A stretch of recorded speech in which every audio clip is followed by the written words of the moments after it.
Good afternoon and welcome to On Sheridan. I'm Crystal Davine. And I'm Marvin Ordonez. Coming up, a flying transport truck wheel on Highway 400 leaves a man in critical condition. A new study says half of Canadian soldiers were abused as children, and Kyle Johnson visits Kerr Street missions to see how they're helping the community. Today marks the 6th annual Bell Let's Talk campaign.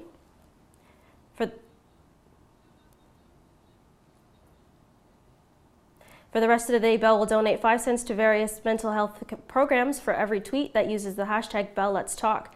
Bell will also donate 5 cents for every text, mobile, and long-distance call made by the Bell customer. The company hopes that this initiative will open up the conversation on mental health in Canada. Last year, the campaign raised over $6 million in support of mental health programs, an 11% increase from 2014.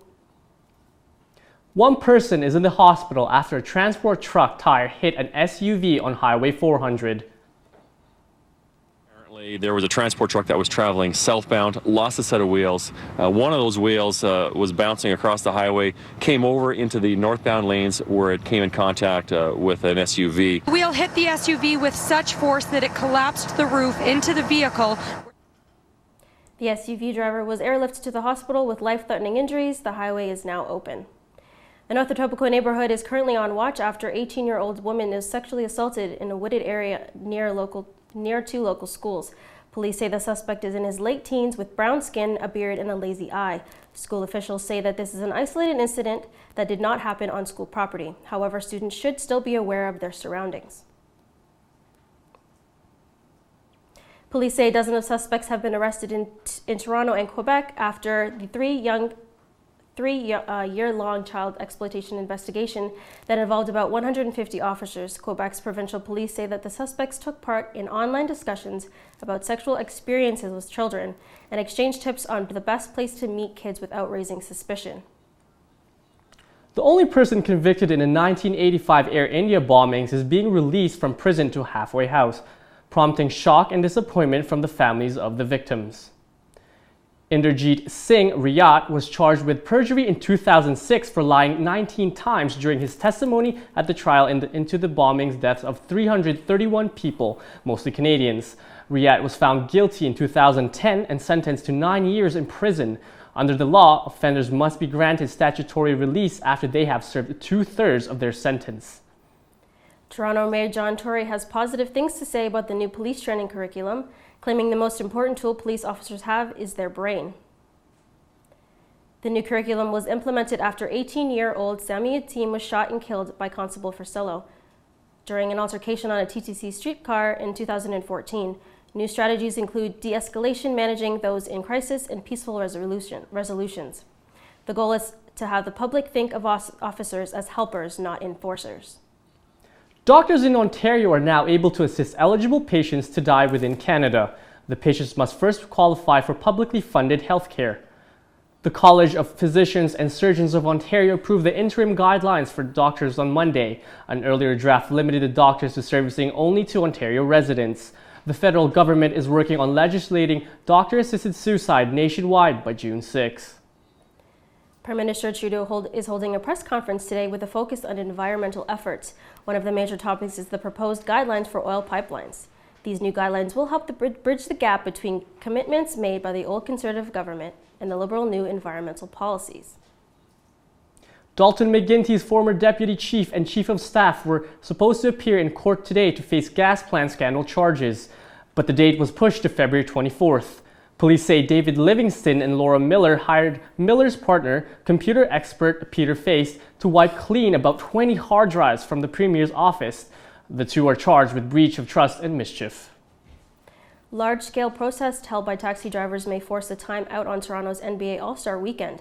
Cabbies are threatening to shut down streets during the big event, with the goal of shutting down Uber. Taxi drivers say they'll follow through with their plan if Toronto councillors don't vote to enforce restrictions on Uber. There are also demonstrations scheduled in Ottawa. Unfortunately, there are no timeouts for volunteers at Kerr Street Mission who are helping those in need around Halton community. Kyle Johnson brings us inside the Restore Halton program. Beginning as a small food share 20 years ago, Kerr Street Mission is more than just a food bank, providing for the Oakville community through projects like Restore Halton. We're trying to build the capacity where people can come alongside neighbors and they have the training, they have the support, they have the resources to be able to walk alongside someone and encourage them and get them to a better spot. Volunteers in the Restore Halton program feel they have the duty within the community to look out for each other, especially those who are poor and marginalized.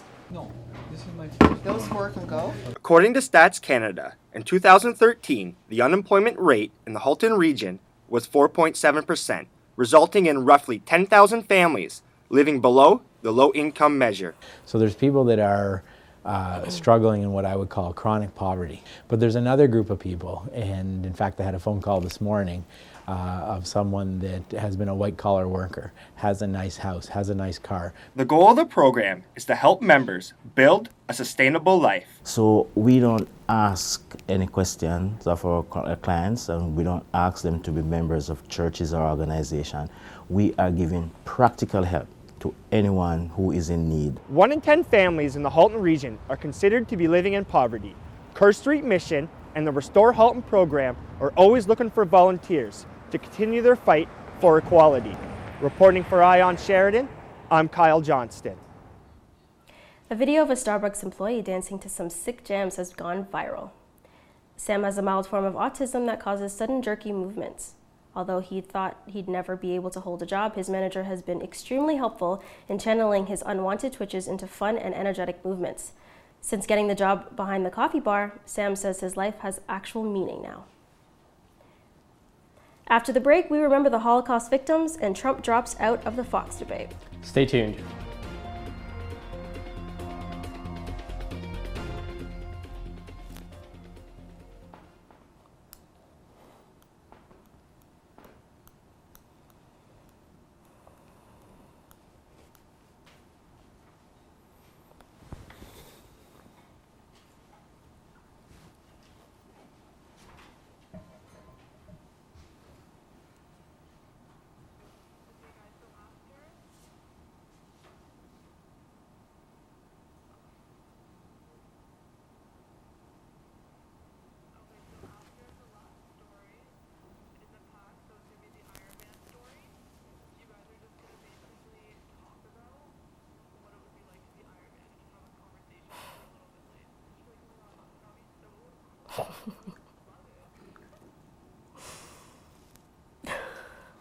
That's the very last story. For this pack.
Welcome back to On Sheridan.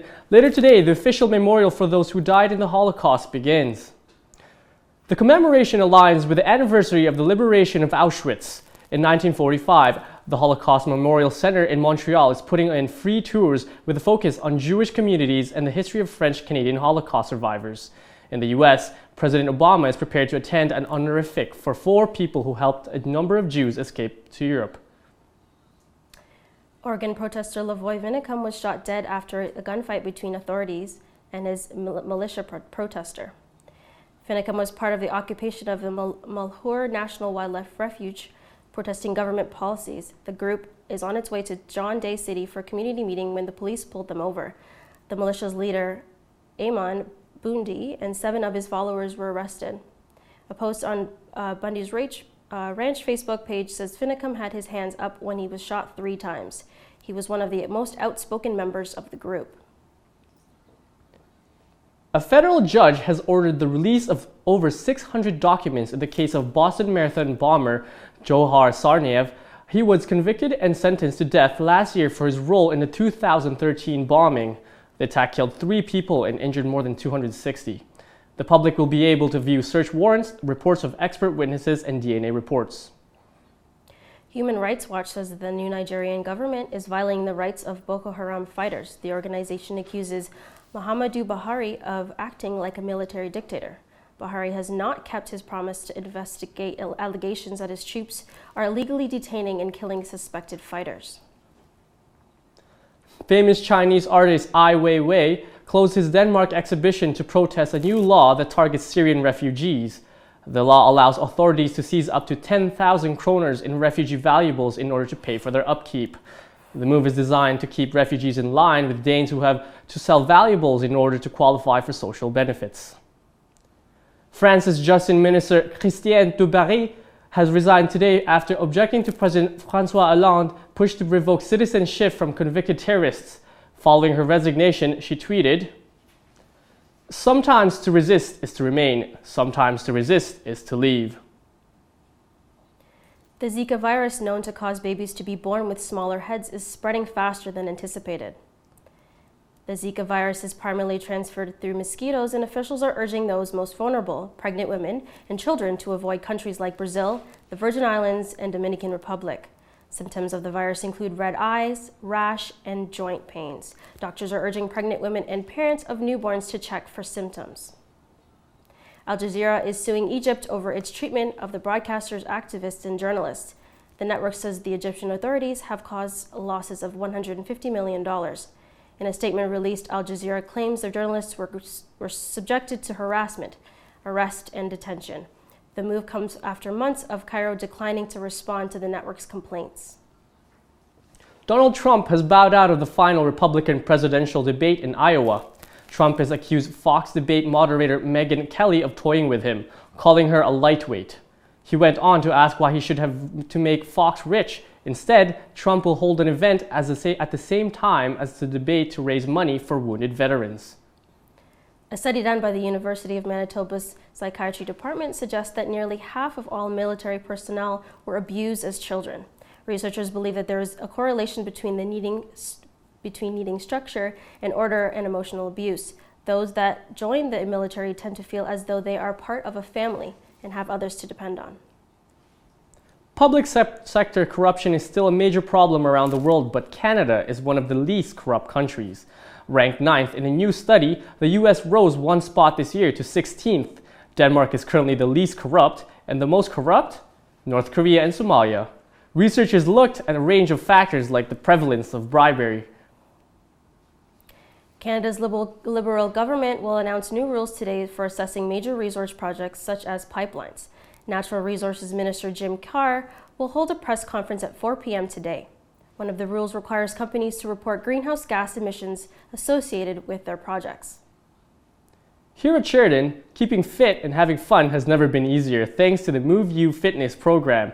Reporter Hillary Johnson has a story. Today's fast-paced lifestyle does not afford a student the time or money needed to dedicate towards keeping fit.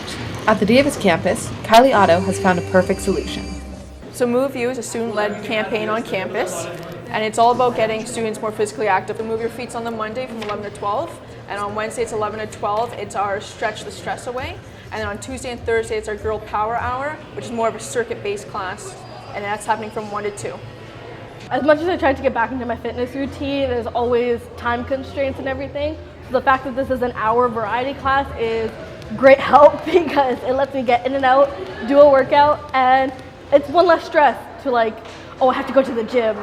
These classes not only benefits your physical health, but increases your motivation, creates new friendships, and promotes healthy competition. Despite having both a Twitter and Facebook page, the class went unnoticed. So we decided to ask students their thoughts about the Move You workout program. It sounds interesting. Yeah, I can take an hour for that. Yeah, I have enough free time. Move You seems like a pretty complimentary program along with my police foundations. Goal, probably have 8 people show up for a class. that would be an amazing turnout for us. Move U is offering Sheridan students free classes for the rest of the semester, so come on down and see what moves you. For On Sheridan, I'm Hillary Johnson. Kitchener inventor James Hobson lifts a car 1 foot off the ground thanks to his new homemade exoskeleton. The invention was inspired by comic book hero Iron Man. Hobson has been dabbling in exoskeletons for about 2 years. His invention was used as part of the new German TV show Galileo. I don't know about you, but having an exoskeleton as an Iron Man, I'd love to have that. It has so many cool powers, like the blasters and stuff. What do you think, Crystal? Absolutely, that would be so much fun. Like, it's expensive, but you know, if I had the money like Iron Man, I would totally do it. Worth it. Yeah, I think right? it's absolutely worth it. I mean, I could go out, do whatever I want. I don't want to say shoot people because that's not what I want to do, obviously. But I mean, like, No. it's something that I've always dreamed of, to be honest. Yeah. Like, Who doesn't want a superpower? You know what I mean? I don't know, like just to be able to fly. All right. It was coming up after the break. Can the Raptors beat their own record? And Leafs' very own Mike Babcock brings awareness via Bell Let's Talk. Don't go anywhere.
Welcome back. Time to look at some sports. Kelsey? Thanks, Arvian and Crystal. The Australian Open continues down under with a Canadian making history. Milos Raonic, the 25-year-old from Thornhill, Ontario, is taking the tennis world by storm, winning his quarterfinal match against France's Gael Monfils this morning to advance to the tournament semifinals. He is the first Canadian man to reach the final tour, the second Canadian ever to do so, following Eugenie Bouchard. He will play Britain's Andy Murray for a chance to move on to the final round and once again make Canadian history. And matching a franchise winning streak last night, the Toronto Raptors beat the Washington Wizards at the ACC. They matched each other shot for shot the first quarter before the Wizards brought it back 53-50 at the half. Toronto's star point guard Kyle Lowry put up 29 points before leaving with a sprained wrist. It wasn't pretty, but the Raps managed to bring it back on top at 106-89. Their 9th win in a row. The Raptors will host the New York Knicks Thursday night. The Toronto Maple Leafs faced off against the Florida Panthers at the BB&T Center last night, losing 5-1. Kadri gets the morale up with the first goal of the game, showing an impressive deke late in the first. Sadly, it is the only goal of the game by the boys in blue. Panthers had more speed than the struggling Leafs could handle. The Leafs will stay in the sunny state to face Tampa Bay Lightning tonight. Puck drops at 7 p.m. Now, the Leafs head coach Mike Babcock is an ambassador for Bell Let's Talk Day. Babcock hopes to bring awareness to the effects of mental illness on athletes. He has seen firsthand how pressure alone can mentally damage and how severe injuries like concussions can alter a player's mental state. The Denver Broncos have decided to wear their white jerseys during Super Bowl 50 on February 7th. This will be veteran quarterback Peyton Manning's last rodeo. Again, the 15-1 Carolina Panthers, led by rising star Cam Newton, are looking to win their first Super Bowl in franchise history. You've got 11 days to get your popcorn ready. And it's no secret that sports are dominated by men, but what about women? Our reporter Tanya Maruzik has that story. You would think that in 2016, women in pro sports would be a common thing. Unfortunately, it is extremely rare and highly criticized in the male-dominated field. we need to start looking in that situation where some of the major athletic teams and popular teams, I guess, in the media widespread, have not accepted the fact that women could be the head coaches there. A great example of women's achievements in sports comes from right here at home. The Sheridan Lady Bruins rugby team has the first ever all-female coaching staff in the OCAA. Because we hired one or two females in the NFL, it's a good look, but it's still a sad look because major positions, headship positions in women's sports with women teams aren't even women. Catherine Smith made history last week by becoming the NFL's first ever female assistant coach for the Buffalo Bills. I am certain of one thing, that she understands the game and she loves it in exactly the same way as anybody else does. That is not something that's reducible to gender, I don't think. And it'll be an uphill struggle. Women have a long road ahead of them, and it's time to make this dream a reality. Reporting here at the Athletic Center for On Sheridan, I'm Tanya Marusik. Well, that's all for sports. Now over to Olivia with entertainment. Olivia? Thank you, Kelsey. A lot of new music is coming this season. Today, Rihanna dropped her first single off of her up-and-coming album, Auntie. It's a reggae-inspired song called Work featuring Drake. Kanye West is rumored to be the executive producer of the album. Kanye's own project is also very anticipated. The rapper has changed the album's names a number of times. As of right now, it's called Waves. The mega hit Broadway musical Hamilton is going to tour across the U.S. The musical follows the story of Alexander Hamilton, a founding father and the United States' first Secretary of the Treasury. It's getting rave reviews for a diverse cast and a creative score with pop ballads and rap battles. The tour is set for 2017, with some dates confirmed in California. A big event for Sheridan filmmakers last night. Tarek Michelle is in front of Skate Theater with the exclusive story. Tarek? Sheridan's ATVF grads continue to make crowd-pleasing films. I was here just last night for the screening of The Birder. Take a look. More than 30 people waited anxiously outside the theater for the screening of The Birder, a third feature film by advanced TV and film grads, including Ted Bizaire and Mike Stasko. So without further ado, ladies and gentlemen, the new head of ornithology, Mr. Floyd Hawkins. Floyd Hawkins has been away for a while, but the cock is back to roost. Both the director and co-writer agreed on the importance of staying connected. The people you do meet in school, you kind of use in the industry to start off, for sure. When we were here going to school, we kind of had different groups and whatnot. But it was until after school, actually, that I got a grant that I started working with Jerry Latman, who's the producer on the film, who's also went here. I think it's really interesting to see ATVF grads and people that were here in our shoes actually working in the industry and getting content out. Mike Stasko shared some great advice for those in the ATVF program. Look at the people next to you in the program, not as competition, but as your partners. Say yes to all the little gigs you can get your hands on. It's all experience. Don't have that ego. Help out everyone around you. Ted, Mike, and the rest of the crew have shot their fourth feature film, The Control, and now have one more week left of production. Stay tuned for the release date. I'm Tarek Michelle, reporting for On Sheridan. Miley Cyrus is returning to TV. The pop singer will star in an original Amazon series set in the 60s, alongside Elaine May. The series will be directed and written by Woody Allen. At the Cannes Film Festival, Allen said signing the deal to create the series was haunting his every step. It's set to be released later this year. Being Mary Jane star Gabrielle Union is calling Fox News contributor Stacey Dash a crazy lady after Dash said that BET and Black History Month were no good for the Black community.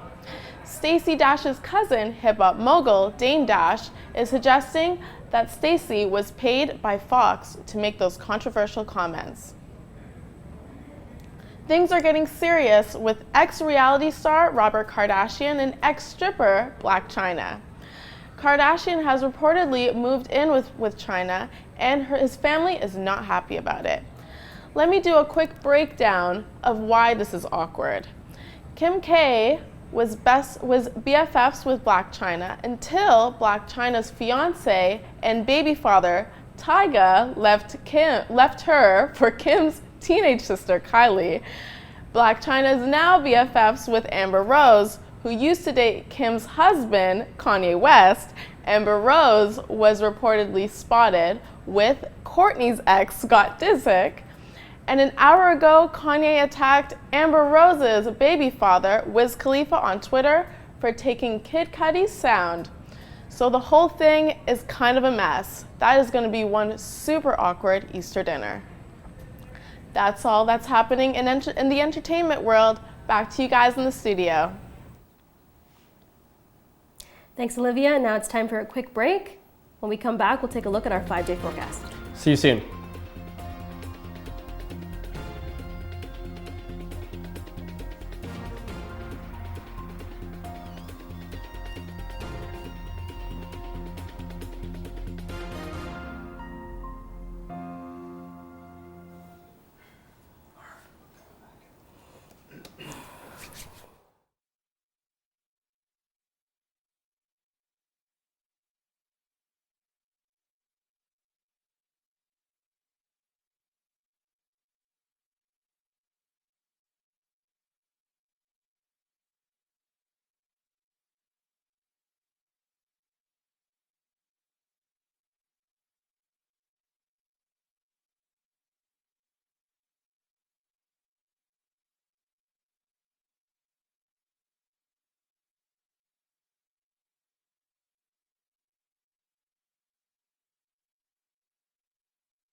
Welcome back. A new study conducted by the University of California shows that drinking coffee, tea, or other caffeinated beverages does not cause heart palpitations.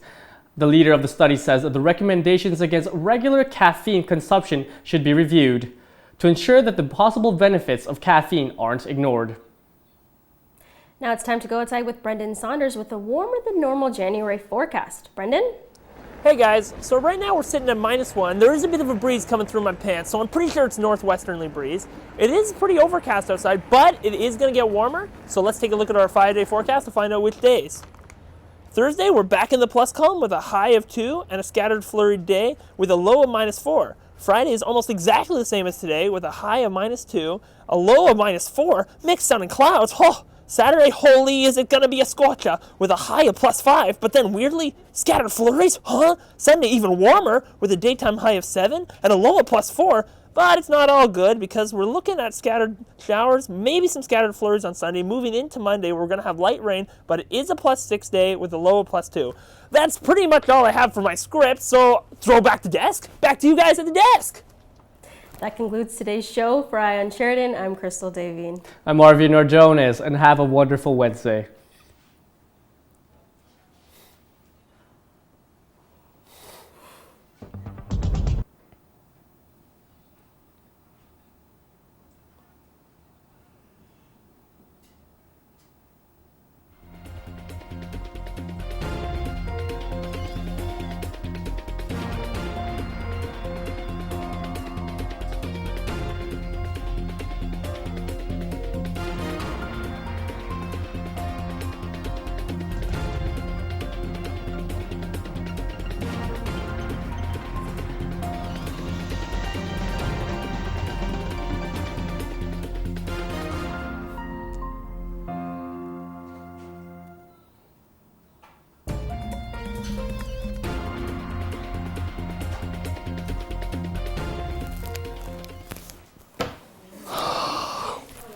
Oh boy. I'm about to get reamed on that one.